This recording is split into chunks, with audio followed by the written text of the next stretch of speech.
이제 가능하신 분들은 자리에서 일어나 찬양함으로 하나님을 예배하겠습니다.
만군의 여호와여, 주의 장막이 어찌 그리 사랑스러운지요. 내 영혼이 여호와의 궁정을 사모하여 쇠약하며 내 마음과 육체가 살아계시는 하나님께 부르짖나이다.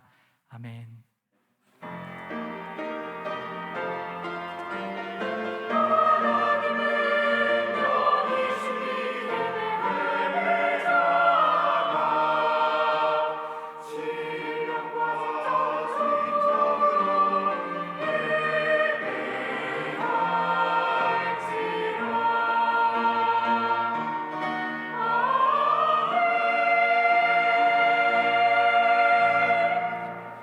우리의 왕 되신 하나님, 오늘 이 예배의 자리에 우리를 불러주심에 감사합니다.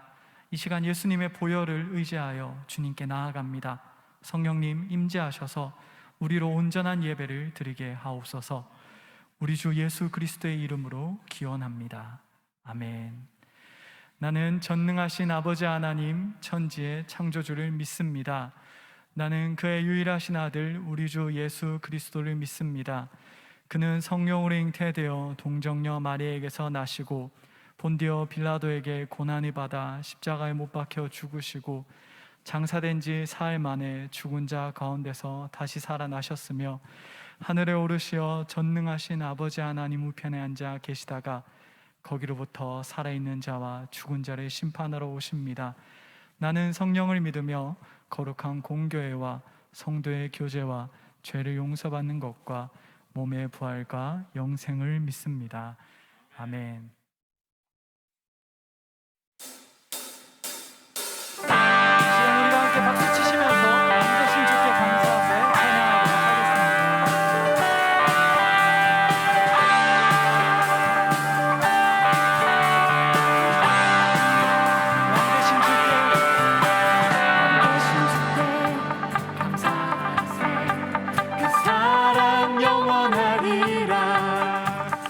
모든 것 위에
그 사랑 영원하리라. 그 사랑 영원하리라.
찬양 시간 함께 새로운 마음 찬양 드리시면서 주님 우리 가운데 새로운 마음 허락하여 주시옵소서 이렇게 고백하면서 함께 가사를 묵상하며 찬양하겠습니다.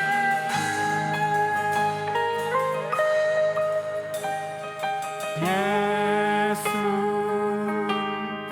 하나님의 아들 말씀으로 오신 주 그 말씀을 믿는 자들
우리가 이 시간 시작된 주님의 그 은혜를 우리가 기대하며 계속해서 함께 찬양하도록 하겠습니다.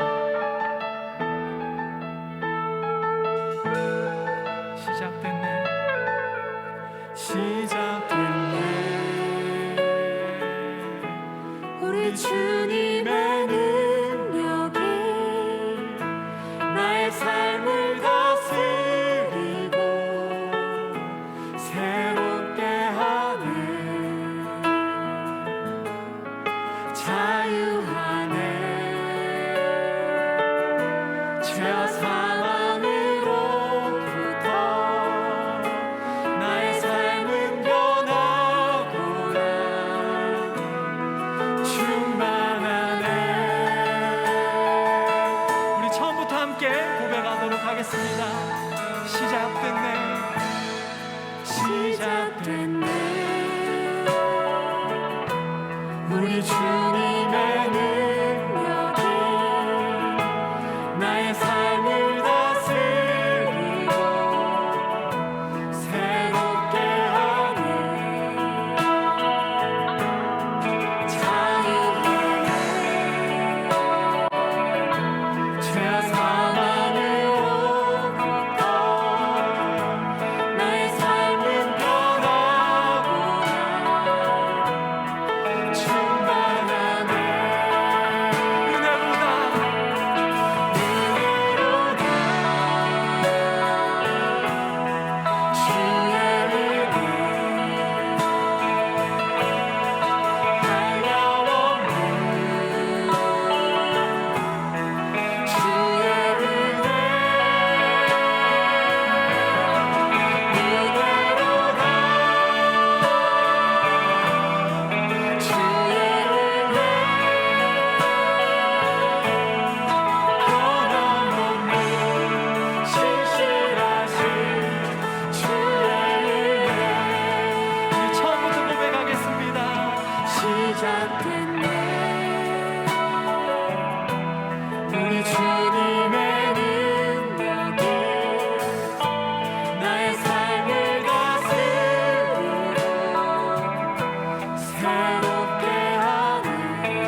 좋겠습니다. 자격 없는 우리에게 이미 시작된, 이미 새로운 마음을 주시고 우리 가운데 역사하시는 그 은혜를 우리가 기대하면서 누리면서 이 시간 우리가 통성으로 기도하면서 나아가면 좋겠습니다.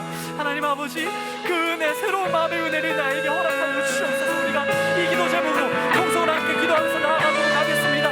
기도하겠습니다. 하나님 아버지, 하나님 아버지 감사합니다. 이 시간에 우리 정말로 이렇게 불러주시고 모아주시고 이 자리에서 주님을 예배하고 주시고 감사합니다. 하나님 아버지, 우리의 일찍이 주님의 약속한 성령을 우리 가운데 새로운 마음을 주시고 우리 가운데 주님을 예배하고 우리 가운데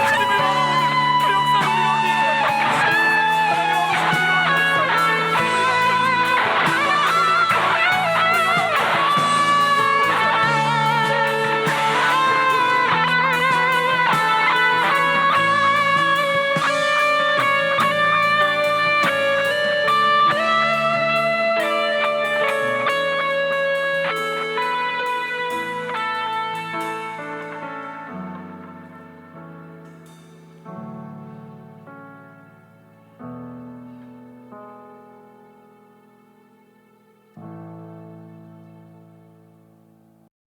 하나님 하나님 아버지, 이번 한 주간 아무 탈 없이 보내고 건강한 모습으로 이 자리까지 인도해 주셔서 감사드립니다. 오늘 드리는 예배는 항상 드렸던 예전의 예배의 마음가짐이 아닌 하나님을 처음 맞이했던 순수한 마음의 예배가 되게 하옵소서. 3월 새로운 시작입니다. 새롭게 주어지는 환경 속에서 때로는 전에 겪지 못한 새로운 일들을 마주하거나 때로는 자신이 좋아하는 일들을 기뻐하고 때로는 힘든 고난 순간에 부딪혀 좌절하고 힘들어 넘어지는 연약한 우리입니다. 또한 말씀을 생각하며 살아가야 하는 것을 알지만 일상에 타협되어 잊어버리고 살아갈 때가 많습니다. 이런 우리의 연약함을 고백합니다.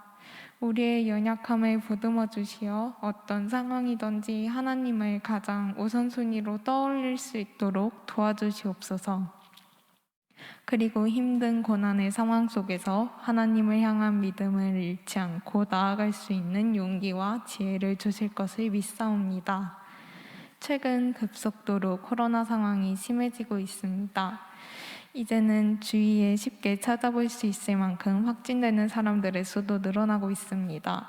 나는 안 걸리겠지가 아닌 모두를 생각하고 조심하는, 또 확진되더라도 질타가 아닌 서로를 감싸주고 걱정해주는 우리 청년 공동체가 되게 하여 주옵소서.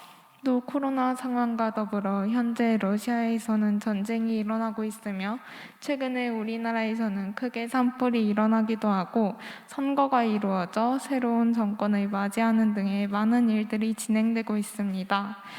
두려움과 불안함의 어둠이 활개치는 어지러운 세상 속에서 주위에 휘둘리지 않고 하나님의 빛만을 따르고 의지하는 온전한 우리가 되게 해주시옵소서. 우리의 일상과 각 청년 가정 속에 평안함을 회복시킬 날을 준비하고 계획하고 계심을 믿고 의지하옵니다. 다음 주 청년 2, 3부 봄 신앙 수련회가 예정되어 있습니다. 바쁜 상황 속에서 열심히 준비하고 계획한 수련회입니다. 하나님, 청년 2, 3부와 수련회의 시작부터 마지막 날까지 함께해 주시어 잊어버린 하나님의 마음과 잃어버렸던 하나님과의 관계를 다시 회복할 수 있는 시간 가질 수 있도록 인도해 주시옵소서. 또 저희 청년부 2022년도 성경 개관반과 제자반 양육을 준비하고 있습니다. 양육에 많은 청년들이 함께하여 말씀을 나누고 말씀으로 살아가는 하나님을 닮아가는 저희 청년부 될 수 있도록 도와주시옵소서. 그리고 최근 웰커밍 팀을 이루고 자리 잡아가고 있습니다. 처음이라 서툴고 아직 부족한 우리이지만 이 과정 하나하나가 하나님의 크신 뜻을 준비시키는 과정임을 믿사옵니다. 늘 맞이하는 순간순간마다 처음의 시작의 마음을 항상 기억할 수 있는 우리가 될 수 있도록 하나님 항상 일깨워 주시옵소서. 하나님의 인도 속에서 저희 웰커밍 팀을 통하여 누구나 쉽게 어울릴 수 있고 맞이할 수 있는 사랑의 청년 공동체가 될 수 있기를 바라고 기도드리옵니다. 오늘 말씀을 전하시는 박은호 목사님께 힘을 주시고 말씀을 통하여 지난 한 주를 회개하고 살펴보며 이번 한 주를 살아가는 동안 의지할 수 있는 믿음, 말씀에 순종하여 살아갈 수 있는 힘을 회복하게 하여 주시옵소서. 세상의 소리에 흔들리지 않고 하나님만을 의지하며 살아가는 저희 공동체가 될 수 있도록 마음을 다잡아 주옵소서. 오늘 리리스 워십팀과 할렐루야 찬양대의 찬양을 기쁘게 받아주옵시고 더불어 각자의 자리에서 찬양하는 청년들의 찬양까지도 기쁘게 받아주시옵소서. 말씀과 찬양을 올려드립니다. 하나님 홀로 영광 받으시기를 원하옵니다. 이 모든 말씀 예수 그리스도의 이름으로 기도드리며 이제 다 함께 주님께서 가르쳐 주신 기도로 기도합니다. 하늘에 계신 우리 아버지의 이름을 거룩하게 하시며 아버지의 나라가 오게 하시며 아버지의 뜻이 하늘에서와 같이 땅에서도 이루어지게 하소서. 오늘 우리에게 일용할 양식을 주시고 우리가 우리에게 잘못한 사람이 용서해 준 것 같이 우리들을 용서해 주시고 우리를 시험에 빠지지 않게 하시고 악에서 거하소서. 나라와 권능과 영광이 영원히 아버지의 것입니다. 아멘.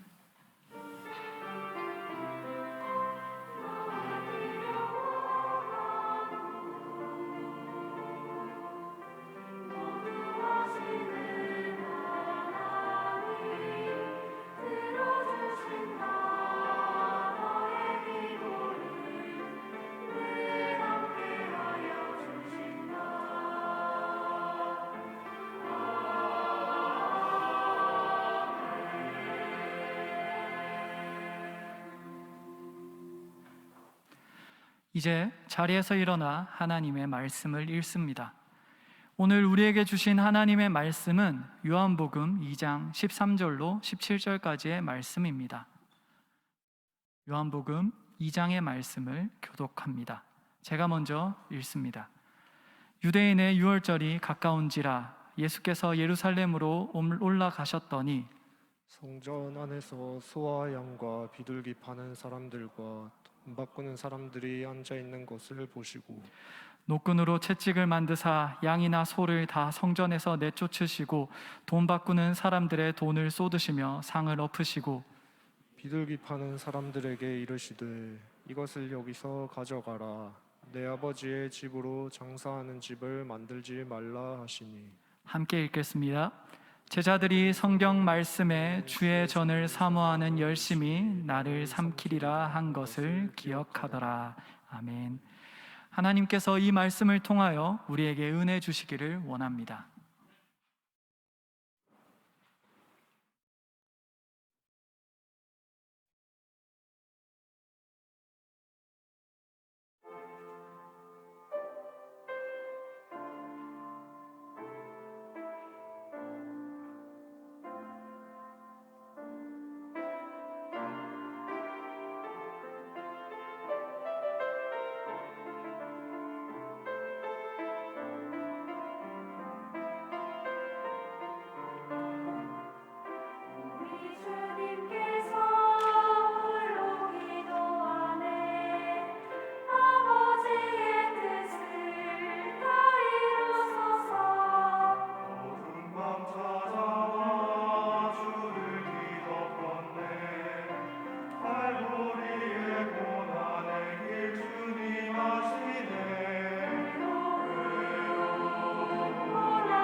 여러분 지난 한 주간 잘 지내셨습니까? 지난 주간에 그냥 코로나 바이러스가 아주 기승을 부렸지요.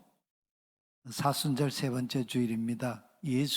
요한의 증언에 따라서 예수님께서 어떤 행보를 보이시는지 함께 주목하는 이번 한 주간이 되었으면 합니다. 요한의 증언을 보면 마태, 마가, 누가복음서 기자들과는 달리 예수님께서 활동하신 주 무대가 갈릴리가 아닙니다. 지도에서 보시듯 갈릴리 바다를 중심으로 저 북쪽에 갈릴리가 요한이 증언하는 예수님의 이 사역의 주 무대는 갈릴리가 아니에요. 요한이 증언하는 예수님의 사역의 주 무대는 예루살렘입니다. 근데 아시지만 예수님 공생애에 실제 주 무대는 예루살렘보다는 갈릴리가 더 많으셨죠. 근데 요한은 왜 예루살렘을 예수님 사역의 중심 무대로 엮어내고 있는 것일까요? 요한은 예수님의 마음에 나침반이 예루살렘을 가리키고 있다는 것을 아주 집중적으로 조명을 하면서 요한복음을 우리에게 증언하고 있습니다. 오늘 본문 바로 앞이 2장 전반부인 1절부터 12절에는 무대가 갈릴리입니다. 갈릴리 가나에 있는 예수님의 어머니 마리아의 친조 결혼잔치집입니다. 어머니 마리아와 함께 예수님과 제자들도 그 결혼에 초대를 받았습니다. 근데 이 사건 바로 뒤에 나오는 2장 오늘 읽은 13절 말씀부터는 무대가 갈릴리가 아니고 예루살렘, 갑자기 예루살렘으로 무대가 바뀌고 있습니다. 그때는 유대아 사람들이 지키는 3대 절기 중에 하나인 유월절, 넘는 명절, 묵과절이라고 부르는 유월절 때였습니다. 갈릴리에서 행하신 첫 표적 가나의 혼인잔치집에서 포도주가 된 물을 창조해내신 예수님을 증언한 요한은 왜 갑자기 갈릴리가 아닌 예루살렘 성전에 올라가서 성전을 적결하신 이 사건을 바로 이어지는 사건으로 맞붙여 놓고 증언하고 있는가 하는 거예요. 성전 청결 사건은 예수님 공생의 맨 마지막 주간 유월절 기간에 예루살렘에서 일어난 사건 아닙니까? 시기적으로 보아도 앞뒤가 서로 맞지 않는 두 사건을 요한은 무리하게 맞붙여 놓고 연결하고 있습니다. 요한의 의도가 뭘까요? 여러분 글을 쓸 때에 어떤 글의 논지와 그 다음에 이어지는 논지를 연결할 때 저자의 의도가 거기에 담겨 있죠. 요한복음을 읽을 때 넉넉고 읽으면 안 되는 이유가 바로 여기에 있습니다. 여러분 요한복음을 이해한다면요 어마어마한 세계를 아는 거예요. 요한의 증언은요 과감합니다. 파격적입니다. 거침이 없습니다. 종횡무진하듯 예수님을 증언하고 있어요.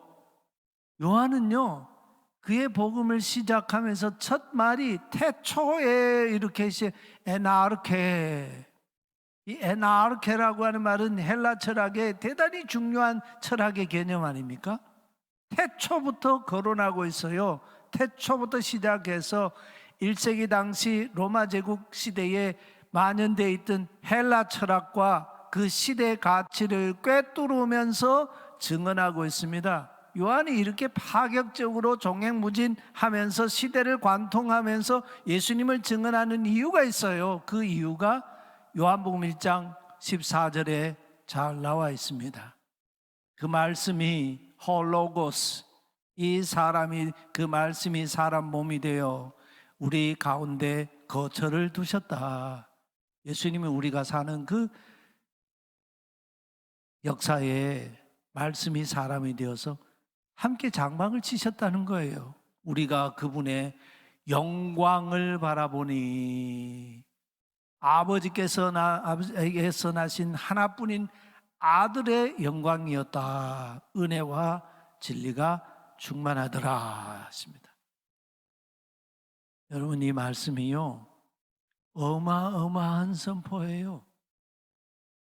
이 말씀 안에 요한복음 전체의 중심부를 관통하고 하면서 꿰뚫고 있는 디에르코 스타이, 꿰뚫고 있는 복음이 등장하고 있어요. 그 중심은 그분의 영광, 곧 하나님의 독생하신 아들이신 아들의 영광입니다. 요한은 하나님의 영광, 곧 하나님의 아들이신 예수 그리스도의 영광에 집중하고 있어요.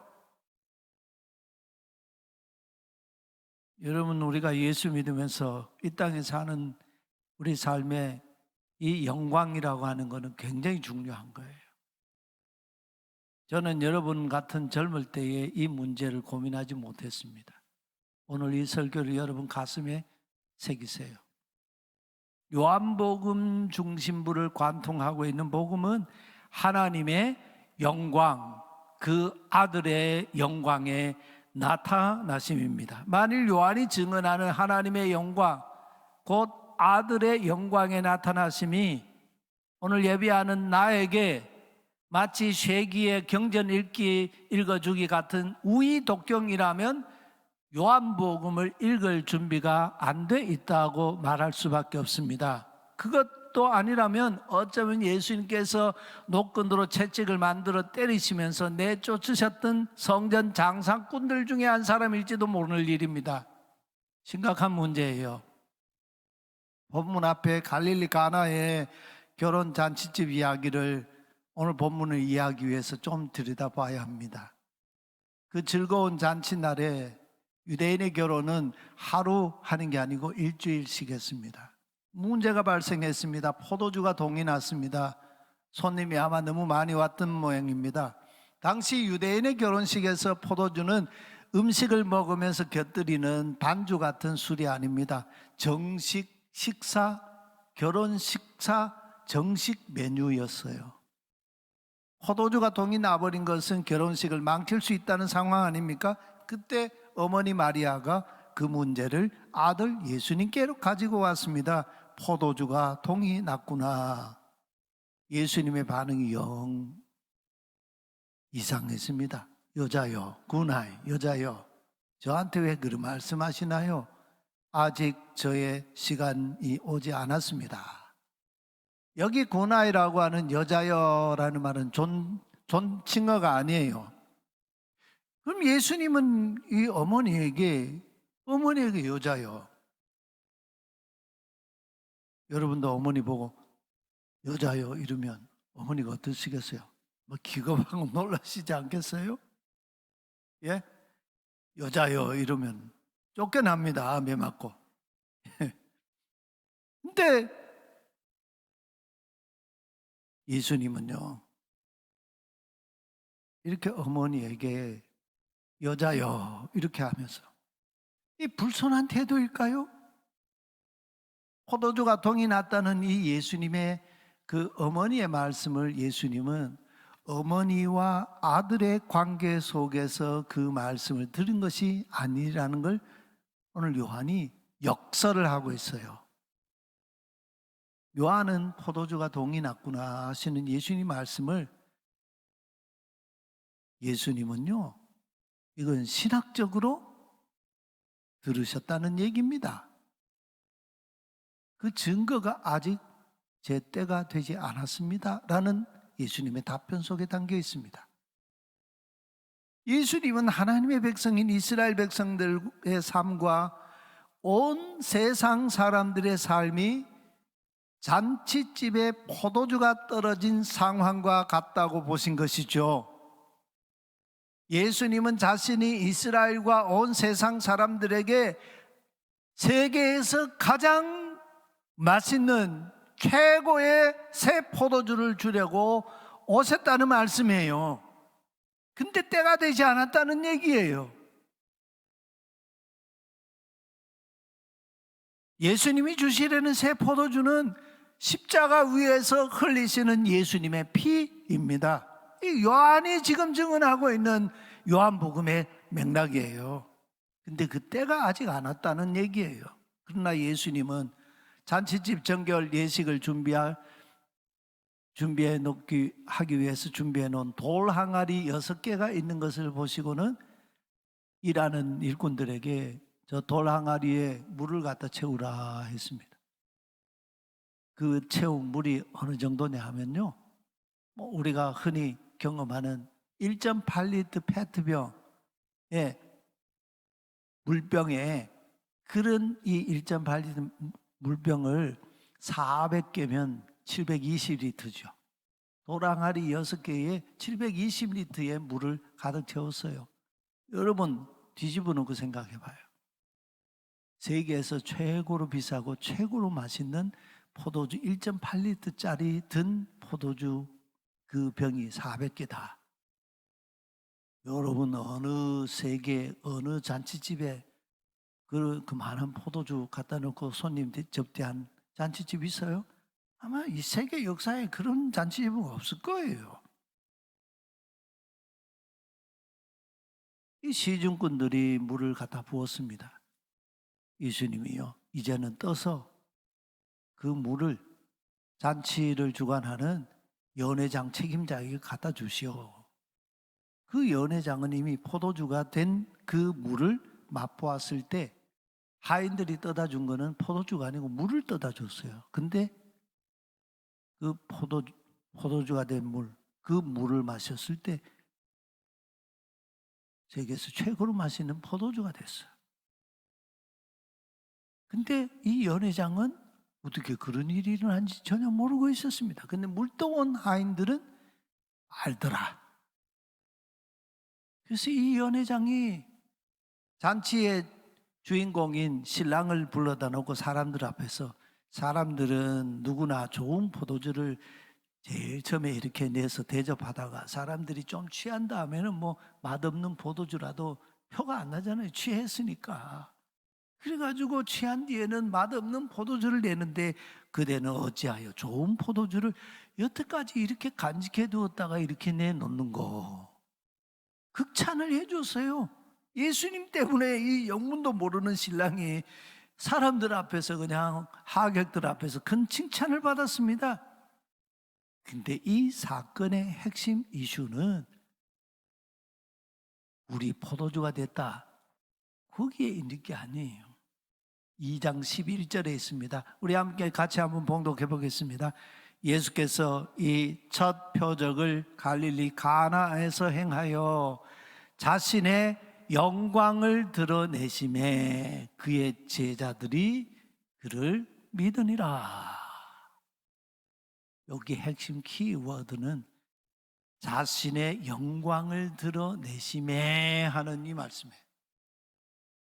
예수님께서 예수님 당신 안에 있는 영광을 드러내셨다. 뭘 통해서? 포도주가 된 물을 통해서요. 이게 혼인잔치의 핵심 이야기입니다. 왜 이것이 중요할까요? 여러분 놀라지 마십시오. 하나님의 영광, 곧 독생하신 아들의 영광이 가득하신 예수님이 지금 칠흑같이 어둡고 강도떼들이 우글우글거리는 곳으로 들어가셨습니다. 그 강도떼들이 모여있는 우글거리는 그곳이 어디였습니까? 놀라지 마세요. 예루살렘 성전이었습니다. 저 성전요. 저 예수님 당시의 성전이에요. 여러분들이 어떤 책을 뒤져도 저 성전 그림은 찾을 길이 없을 거예요. 제가 예루살렘의 성지연구소에 가서 있을 때 그 서점에 가서 아주 어렵게 찾은 자료입니다.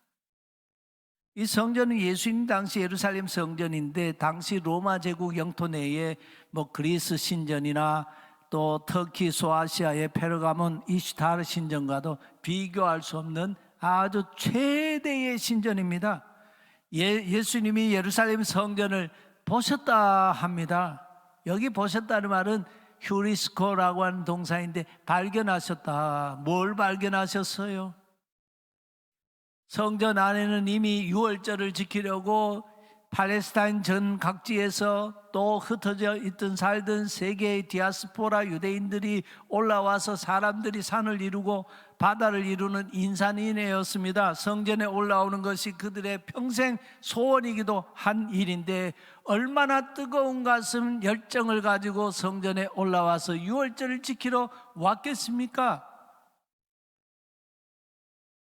고대 시대에 성전에 예배하러 오는 순례자들의 그 이야기를 기록을 보니까요, 예루살렘 성전이 내려다 보이는 기브아 언덕쯤에 오면은 경건한 순례자들은 걸어서 성전으로 나아가지 않고 거기서부터는 무릎으로 기어서 성전까지 갔어요. 그런데 막상 성전에 와서 본 실상은 그 뜨거운 열정과 마음이 전혀 부합되지 않는 모습이었습니다. 우리가 복음서를 읽으면서 발견했지만 예수님께서 무리를 보셨다, 그리고 어떤 사건을 보시거나 어떤 상황을 보셨다는 그런 말씀들이 나와요. 예수님이 어떤 것을 보시면 반드시 그 보시는 거기에는 사건이 일어났습니다. 6월절에 예루살렘 성전에 올라오신 예수님이 성전을 보셨습니다. 뭘 보셨어요? 붕괴하셨습니다. 예수님이 성전을 지켜본 그 장소, 구체적으로 예루살렘 성에는 8개의 문이 있는데 그 문 중에 성전에 희생 제물을 드리려고 짐승들을 가지고 왔다 갔다 하는 문이 있어요. 그게 양의 문입니다. 양문이라고 하는데 이쪽 오른쪽에 보면 감람산이 있고 그쪽 반대편으로 보면 조금 부정형의 직사각형, 저게 바로 성전구역이에요. 성전구역 바로 위쪽으로 보면 양문이 있죠. 화살표 해놓은데요, 화살표 그려낸 양문이 있죠. 저 양문 곁에는 희생제물을 팔고 사느라 난리 법석이었습니다. 그 양문 곁에는 또 베데스다 못이 있어요. 희생제물을 짐승, 소를 이렇게 끌고 오면, 양을 끌고 오면 오는 사이에 얼마나 지저분해지기도 하고 그러잖아요. 그래서 베데스다 못에 가서 제물을 씻었습니다. 이방인도 드나드는 곳인데 장사꾼들이 거기에 판을 치고 있었습니다. 소 팔고 양 팔고 비둘기 파느라고 난리법석이었습니다. 또 환전상들이 상에서 돈 바꾸느라고 야단이었습니다. 팔레스타인 먼 지방에서 소나 양을 끌고 오면 예루살렘 성전에 도착하면 그 짐승들이 오는 도중에 지쳐가지고 풀이 푹 죽어 있지 않겠습니까? 그러면 제사장들이요, 이렇게 기력이 없고 풀이 푹 죽은 이런 소나 이런 양은 하나님께 희생제물로 드릴 수 없다고 그냥 불합격 판정을 때렸습니다. 그런 방법이 없잖아요. 그래서 다시 데리고 갈 수도 없고, 그래서 헐값으로 팔아 넘기지요. 그리고는 대신 제사장들의 목장에서, 직영하는 목장에서 가지고 온 그런 이 가축을 고가로 매입해서 그거를 가지고 성전 제사 제물로 바쳤습니다. 헐값으로 팔린 그 소나 양은 또 어디로 갈까요? 또 제사장의 목장으로 가서 하루 이틀 며칠 쉬게 하고 또 먹이를 주고 이러면 또 기운이 펄펄해서 쌩쌩해지겠죠. 그러면 또 가져다가 또 고가로 팔았어요. 제사장들과 이 장사꾼들이 한 통속이었어요. 또 저 먼 지방 소아시아 터키나 또는 이집트나 또는 저 이탈리아 로마나 에티오피아 이런 세계 각지에 흩어져 있던 디아스포라 유대인들이 거기서 짐승을 몰고 올 수는 없지 않습니까? 그래서 로마 제국의 화폐인 로마 황제 티베리우스의 그 초상이 새겨진 데나리온이나 그리스 은전인 드라크마 이런 걸 가지고 와서 성전에서 유통되는 돈이 셰켈 돈으로 환전을 했습니다. 환전 셰켈로 희생 제물을 또 샀습니다. 그때 환전할 때 환차익이 컸습니다. 보통 민간 이 환전하는 데에서 환전하면 1데나리온의 1셰켈이에요. 지금도 이스라엘은 셰켈 돈 아닙니까? 성전에서 환전하면 1데나리온을 0.5셰켈로 바꿔줘요. 그러니까 환차익이요 2배예요, 2배. 폭리죠, 폭리.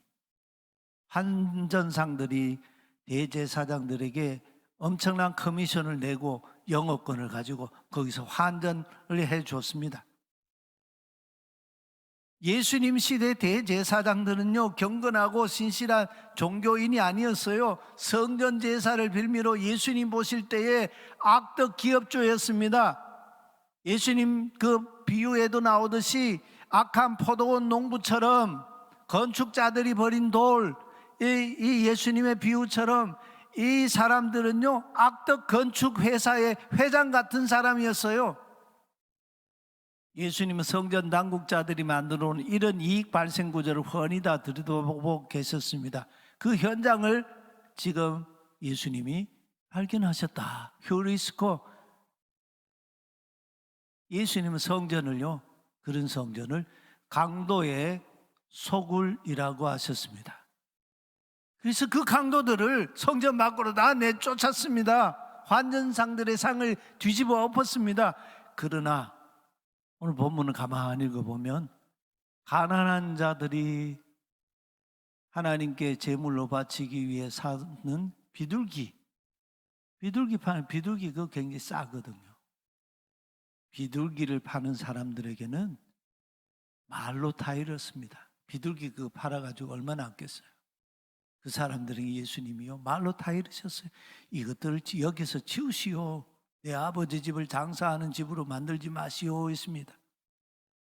예수님께서 이렇게 과격한 행동을 왜 하셨을까요? 이유가 뭘까요? 이 와중에 놀라운 거는요 예수님의 그런 행동을 보고 있던 제자들의 반응입니다. 제자들은 그때 예수님의 행동을 보면서 시편 69편 9절을 생각해냈습니다. 와, 놀랍습니다. 여러분 시편 69편 9절이 뭔지 아세요? 모르죠? 제자들은 알았어요. 그 말씀이 뭐냐면 주님의 집을 향한 뜨거운 마음이 나를 여기 나는 예수님이죠. 완전히 삼켜버릴 것이다 하는 말씀이었어요. 하나님의 집을 향한 예수님의 뜨거운 마음이 예수님을 집어삼킨다. 집어삼켜버리면 어떻게 해요? 죽는다는 의미 아니에요. 그 십자가 사건을 의미하는 거죠. 제자들은요 구약 성경, 토라, 시편의 말씀, 예언서의 말씀 모르는 무식쟁이가 아니었어요. 여러분 예수 믿는 게 재미없다, 예수 믿는 게 별로 흥미가 없다 그런 소리 하기 전에 성경 읽어보세요. 성경에 무식하면서 뭘 안다고 그러는 그 세상에서 가장 어리석은 사람이에요. 반성전적인 예수님의 과격한 행동을 지켜보면서 제자들이 시편 69편 9절을 생각해냈습니다. 오순절 성령 강림 때 베드로가 모인 사람들 앞에서 설교하는 그 성경 해석을 보세요. 사도행전 4장 11절에 본래 학문 없는 범인으로 알았다가는 말이 나오는데 이 말은 베드로가 무식쟁이였다는 말이 아니에요. 정식 랍비 학교에서 제도적인 토라 공부를 하지 못했다 그런 얘기인데 베드로의 설교를 가만 들어보면요 구약을 통달하고 있는 여러분 베드로요 베드로전서 후서 그 편지 읽어보세요. 간단한 얘기가 아니에요. 이 위대한 신학자예요. 천주교에서는 로마 천주교에서는 베드로를 초대 교황으로 하면서 엄청 붙어 받들잖아요. 여러분 베드로 무식쟁이 아니에요. 오늘 말씀의 결론으로 한번 가봅시다. 요한은 예수님의 갈릴리 가나 혼인잔치에서 행하신 이 첫 표적 사건과 그 뒤 3년 뒤에 공생의 마지막 주간 예루살렘 성전에서 행하신 성전 청결 사건을 왜 앞 앞뒤로 맞붙여 연결해 놓고 이 사건을 증언하고 있을까요? 이유가 뭘까요? 요한의 가슴 속에 품고 있는 복음, 요한의 가슴 속에 펄펄 끓고 있는 놀라운 복음 때문에 그래요. 그 복음을 전하기 위해서요. 그 복음이 뭘까요? 나사렛 예수님의 육체 안에, 몸 안에 가득하게 흘러 넘치고 있는, 막 뿜어져 나오는 하나님 아버지의 영광, 예수님, 곧 예수님 자신의 영광을 요한이 증언하기 위해서 이 두 사건을 맞붙여 놓고 있는 거예요. 생각해 보세요. 그동안 이스라엘 역사에 하나님의 영광이 떠나버린 그 세월 역사가 얼마였습니까? 자그마치 그 이전의 얘기는 그만두더라도 예언자 말라기 이후에 자그마치 400년 동안 이스라엘의 하나님의 영광이 그들과 함께 하지 않았습니다. 저는 이 시기를 흔히 신학적으로 신구약 중간 시대라 그러는데, 저는 이 시기를요 하나님의 실어증 시대라고 말합니다. 하나님이 하도 기가 막혀가지고 자기 백성의 말문을 닫아버리셨어요. 하나님이 말을 닫아버리셨어요. 누가 나올 때까지요? 세례 요한이 광야에서 외치는 자의 소리로 등장할 때까지 400년 동안 하나님이 입을 닫아버리셨어요. 하나님의 영광이 떠나버린 그 400년의 세월은 암흑기였습니다. 혼돈의 시간이었습니다. 그 하나님의 영광이 떠난 시대를 종지부를 찍는 그분이 누구예요? 바로 나사렛 예수님이세요. 요한복음 1장 14절에서 아까 증언했던 말씀처럼 말씀이 육신이 되어 우리 가운데 장막을 치고 거주하신 분, 그래서 우리가 두 눈으로 목격한 그분의 영광을 보니 그 영광이 아버지, 하나님 아버지에게서 나신 하나뿐인 독생하신 아들의 영광 그 자체였다, 이렇게 증언하고 있어요. 요한의 증언요 빈틈이 하나 없어요. 군더더기 하나 없어요. 와, 이게 몇 년 만에 지금 하나님 영광을 선포하고 있습니까? 400년 만에요. 떠나가셨던 하나님의 영광이 지금 강도의 소굴이 되어버린 예루살렘 성전에 하나님의 영광이 임했습니다. 하나님의 영광이신 예수님이 강도들이 우울거리는 예루살렘 성전에 오시자 역사적인 충돌이 일어났습니다. 여러분, 하나님의 영광이 있는 사람과 영광이 없는 사람이 만나면 항상 충돌이 일어납니다. 그렇죠? 의인과 악인이 만나면 그냥 서로 좋은 게 좋다 그럽니까? 충돌이 일어나죠. 하나님이 죄인을 찾아오실 때 충돌이 일어나요. 모세를 찾아오실 때 하나님이 충돌하셨죠. 모세가요 떨기나무, 타지 않는 떨기나무 불꽃을 보면서 평소에 보던 불꽃하고 다르거든요. 평소에는 떨기나무에 불꽃이 광야에 붙으면 확 타다가 사그러지잖아요. 근데 꺼지지 않는 떨기나무 불꽃을 보고 이상해가지고 막 그리로 돌진해 가려고 하는데 하나님 막으세요. 모세야, 모세야, 이리로 가까이 하지 말라. 내가 선 곳은 거룩한 땅인데 내 발에 신을 벗어라. 거룩하신 야훼 하나님과 영광의 하나님과 이 모세의 충돌이 일어난 지점이에요. 성전의 강도들이요 예수님께 대들었습니다. 하나님 영광을 가득 가지신 예수님과 충돌이 일어났어요. 선생이 이런 일을 하시는데 징표로 우리에게 뭘 보여주겠소? 이 성전 허물어 보시오. 그러면 내가 3일 안에 그것을 다시 일으켜 세우겠소. 46년 만에 이 성전을 세워졌는데 선생은 3일 안에 그걸 일으켜 세우겠단 말이요? 요한은 이때의 말씀을 이렇게 딱 집어서 해석하면서 우리에게 증언하고 있어요. 그러나 예수님이 말씀하신 성전은 예수님 자신의 몸을 가리키는 것이었다. 놀라운 말씀이에요.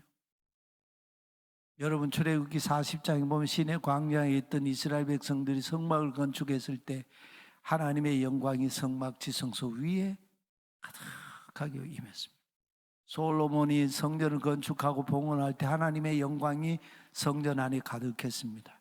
그러나 이스라엘 백성들이 우상 숭배하는 그 죄악이 극에 달했을 때 그 성전에 머무시던 하나님의 영광은 이스라엘을 떠나 가버리시지요.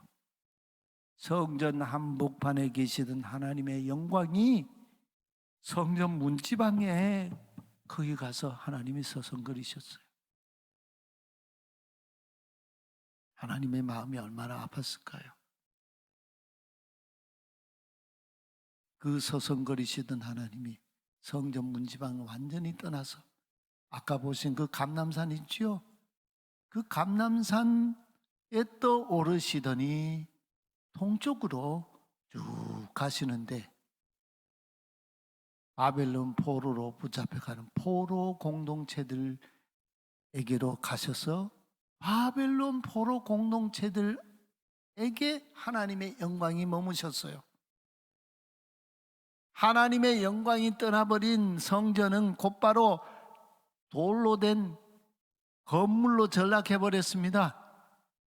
바벨론 군대가 와서 공성태로 성전을 치고 불 지르고 허물어도 하나님은 아무런 그런 일도 하지 않았어요. 완전히 패망하도록 놔뒀어요. 오늘 교회도 마찬가지입니다. 교회인 우리 인생 각자 인생도 마찬가지입니다. 하나님의 영광이 떠나면 우리는 아무것도 아니에요. 하나님의 영광이 머물지 않는 교회, 하나님의 영광이 머물지 않는 목회자, 하나님의 영광이 없는 청년, 더 이상 교회 아니에요. 의미 없어요. 바벨론 포로 공동체들이 재건한 술바벨 성전에 하나님의 영광이 잠시 돌아와 머무셨지만 그 영광은 그들과 함께 하지는 못하고 400년 동안 하나님은 또 떠나가 버리셨어요. 떠나가셨던 그 영광이 지금 누구 안에 와서 가득하게 차 있습니까? 참 성전이신 예수님 안에 아버지의 독생하신 아들의 영광으로 가득 차 있는 그 영광이 가득 찬 예수님이 그 강도의 소굴이 된 성전에 와서 계시니까 어때요? 충돌이 일어나는 거죠. 오늘 우리 인생이요, 하나님 영광이 떠나면 저와 여러분의 인생은 하나님과 충돌하는 사건이 일어나는 장소로 변해요. 가득한 하나님의 영광을 가지고 이 땅에 오신 예수님을 누가 영접했습니까? 말씀이신 예수님이, 빛이신 예수님이 자기 땅에 오셨지만 사람들이 영접하지 않았다. 어둠을 좋아했기 때문이다. 그러나 영접하는 자, 곧 그 이름을 믿는 자에게는 하나님의 자녀가 되는 권세, 엑수시아 권세를 주셨다고 했습니다. 예수님은, 하나님의 영광의 본체이신 예수님은 오늘 우리 각 사람을 하나님의 영광 안으로 부르고 계세요. 예수님 안에 거하면요, 우리가 영광스러운 존재가 됩니다. 우리 시대에 과연 어느 교회가 그리스도 안에 나타나신 하나님의 영광을 세상에 드러내고 선포하는 영광스러운 교회로 존재할 것인가? 주님은 오늘 이 말씀을 통해 묻고 계세요. 우리 청년들에게 이런 말씀 드리니 참 너무 마음이 무거운데, 우리 교단의 제일 큰 교회가요,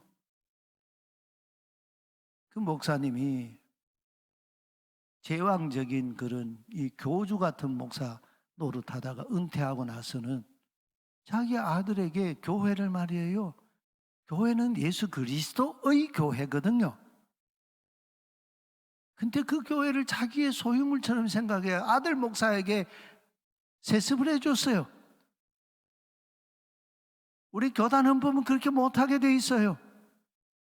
그 교회에 하나님의 영광이 머물겠습니까? 교회의 머리신 예수 그리스도의 영광이 그 교회에 머물겠습니까? 최근에 여수에 있는 음파교회라고 하는 교회, 그 교회 목사님도 은퇴를 하면서 자기는 원로 목사가 되고 그 아들 목사에게 그 담임 목사직을 또 세습해 줬어요. 우리 교단 헌법이 그걸 금하고 있으니까 교단 탈퇴까지 했어요. 그 교회가 하나님의 영광이 머무는 교회이겠습니까? 하나님의 영광이 떠난 교회는 교회 아닙니다. 사람의 교회 있죠. 오늘 우리 정릉교회가, 우리 청년들이 하나님의 영광이 머무시는 그 교회가 되어야 하지 않겠습니까? 목사인 제가, 우리 젊은 청년들이 예수 그리스도의 영광, 하나님의 영광이 여러분의 인생 가운데 머물러서 여러분의 인생 가운데, 여러분의 삶 가운데 하나님의 영광이 드러나는 그런 인생의 주인공이 되어야 하지 않겠습니까? 그러면 여러분의 인생은 복 있는 인생이고 하나님이 인정하시고 축복하시는 복된 생애가 될 것입니다. 여러분들이 복의 근원이 되시기를 간절히 소망합니다. 기도하십시다. 주님, 하나님의 말씀이신 만물의 창조자이신 말씀이 육신이 되어 우리 가운데 거처를 두시고 우리에게 하나님의 영광을 보게 하시니 감사합니다. 우리도 하나님의 영광의 본체이신 예수님을 배척하고 예수님 안에 있는 하나님의 영광을 외면하는 예루살렘 성전의 강도들 같이 되지 않게 하시옵소서. 예수님 안에 가득한 하나님의 영광을 보는 자, 참여하는 자의 복을 주시옵소서. 예수 그리스도의 이름으로 기도하옵나이다. 아멘. 이 시간 우리의 마음과 정성을 주님께 드리며 찬양 드리겠습니다.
하나님 아버지, 오늘 말씀을 통하여 우리에게 은혜 주심에 감사합니다.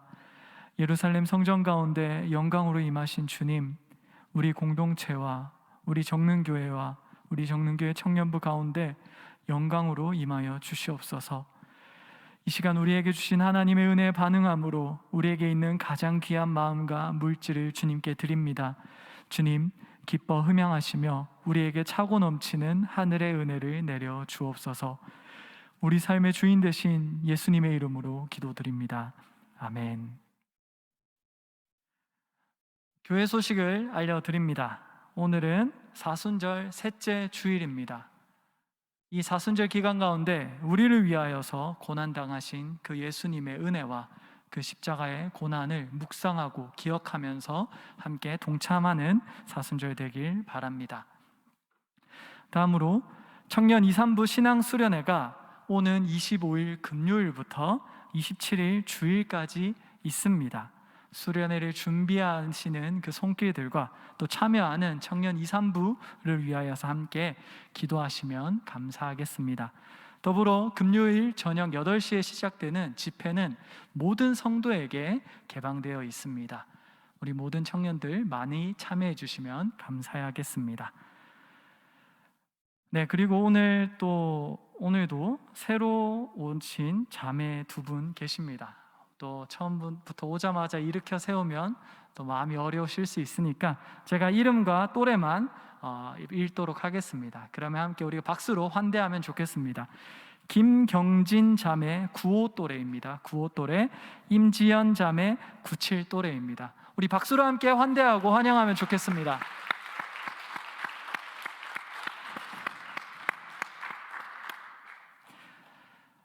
네, 이제 이어서 청년 광고 하겠습니다.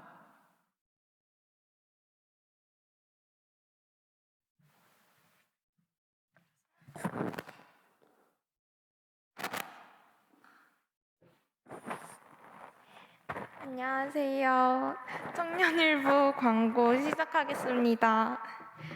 첫 번째 광고입니다. 새가족 여러분들을 환영하고 축복합니다. 새가족분들은 뒤에 새가족석에 앉아있는 변선우 자매에게 가시면 친절히 안내받으실 수 있답니다. 두 번째 광고입니다. 캠퍼스 신방을 진행합니다. 3월 27일까지니까 얼마 남지 않았어요. 저도 신청할 예정인데 우리 다 같이 신청해서 전도사님 캠퍼스 척척 박사로 만들어 봅시다. 많이 많이 신청 부탁드립니다. 그리고 오늘도 예배 후 셀 모임 있습니다. 우리 셀장들 늘 열심히 준비하고 있는데 다들 와주실 거죠? 수예배실에서 기다리고 있겠습니다. 감사합니다.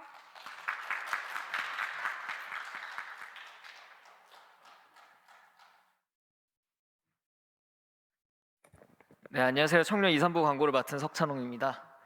청년 2, 3부 수련회 간략하게 또 설명드리자면 리컬 다시 부르심이라는 주제로 3월 25일부터 27일 3일간 진행됩니다.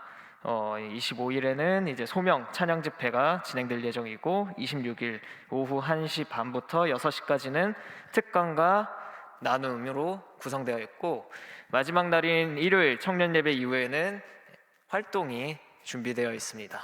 그리고 우측 상단에 방금 QR코드가 있었는데 주보를 펴보시면 QR코드가 같이 삽입되어 있습니다. 이걸 태깅을 하면은 수련회를 신청하실 수 있으시니 많은 분들 이 자리에서 신청해 주셨으면 감사하겠습니다. 네, 수련회는 이제 위 세 팀이 참여할 예정입니다. 첫째 날은 한밀 스튜디오와 이성호 목사님, 그리고 둘째 날에는 김형환 목사님이 자리에 오셔서 특강과 찬양 집회로 섬겨주실 예정입니다. 큰 모임은 예배 후 이 자리에서 진행할 예정입니다. 셀 자리 배치 지난주와 동일하며 그리고 셀 방역 또한 지금까지 했던 것과 동일합니다. 교회에 처음 오신 새가족분들을 환영하고 축복합니다. 새로 오신 분들께서는 뒤편으로 가시면 변선우 자매가 안내해 드릴 예정입니다. 네, 말씀과 더 가까이 성경개관 소선지서가 진행될 예정입니다. 강사는 한창희 전도사님께서 진행하시고 기간은 8주간 진행되며 시험기간은 휴강합니다. 대상은 청년교회 청년부 새가족 교육수료 이상인 분들에게 진행되며 교재는 한창희 전도사님께서 제작을 하신 교재로 진행하고 신청은 다음 주 목요일까지 진행될 예정입니다. 제자반 또한 진행됩니다. 남기용 목사님께서 진행하며 기간은 12주, 모임 기간은 미정인 상태입니다. 대상은 청년교회 이전 성경 개관과 동일하며 그리고 교재는 그리스도인의 새로운 삶, 김동건의 신학 이야기 이 위 두 교재로 진행할 예정입니다. 신청 기간 또한 성경 개관과 동일하게 24일 목요일까지입니다. 온라인 미디어 팀을 모집합니다. 인스타와 유튜브를 통해 하나님의 말씀을 전하고 섬길 분들께서는 남기훈 목사님께 문의 주시면 감사하겠습니다. 동아리원 또한 모집 중입니다. 현재 7개 동아리가 진행되고 있는데 관심 있는 분들께서는 신윤철 교재직에게 문의 주시면 감사하겠습니다. 청년부 인스타그램도 아직 팔로우하지 않으셨다면 주보에 있는 QR코드를 태깅해서 팔로우해 주시면 감사하겠습니다. 코로나 주의사항 또한 안내드립니다. 요즘 소모임 시 취식 금지, 그리고 조금이라도 증상이 있으면 자가 진단을 하시고 확진 시 접촉이 있던 모임 리더에게 꼭 전달해 주시면 감사하겠습니다. 이상 광고 마치도록 하겠습니다. 이제 가능하신 분들은 자리에서 일어나셔서 오늘 함께 예배한 형제 자매들과 축복의 인사를 나누겠습니다.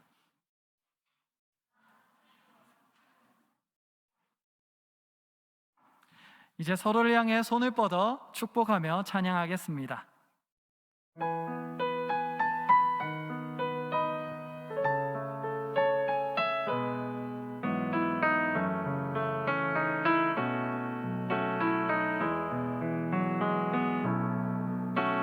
시냇가에 심겨진 나무들처럼 너의 삶이 주님과 늘 함께하길 기쁠 때나 슬플 때 어느 때라도 하나님 함께 하시네. 우리 서로를 응원하며 함께 박수로 격려하겠습니다. 이제 함께 공동체의 고백을 드리겠습니다. 유대인들은 46년 동안 건축한 성전 건물을 신성시했지만 성전 건물은 참 성전이신 예수님의 그림자였습니다. 사흘 동안에 일으키는 참 성전이신 예수님 안에서 우리들도 참 성전으로 지어져 가게 하소서. 아멘.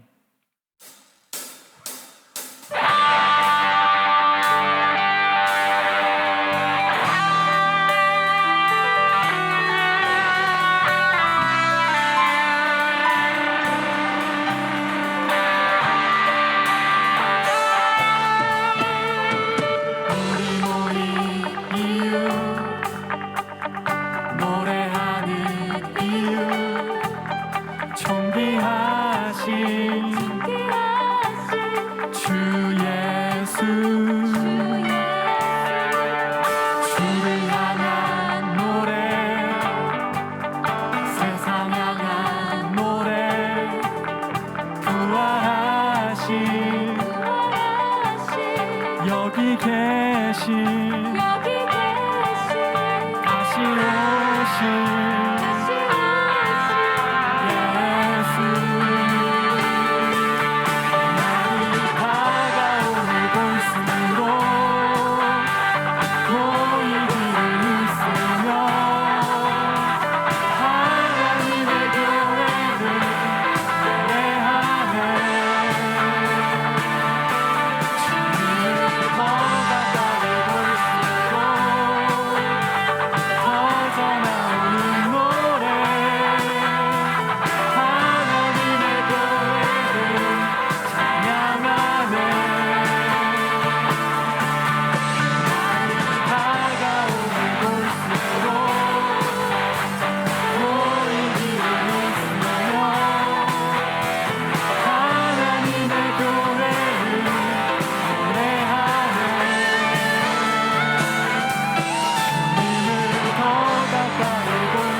우리에게 영광스러운 하나님의 자녀가 되게 하시는 특권을 주신 주 예수 그리스도의 은혜와 그리스도 안에서 영광스러운 하나님의 자녀 백성 천국의 상속자로 부르신 아버지 하나님의 크신 사랑과 우리 안에 하나님의 영광을 비추시며 세상의 어둠과 죄악 가운데에서 빛 가운데로 걸어가게 하시는 보혜사 성령님의 교통하심과 충만하심이 사순절 셋째 주일 예배한 우리 사랑하는 예배 공동체 위에 영원히 함께 계시기를 축원하옵나이다. 아멘.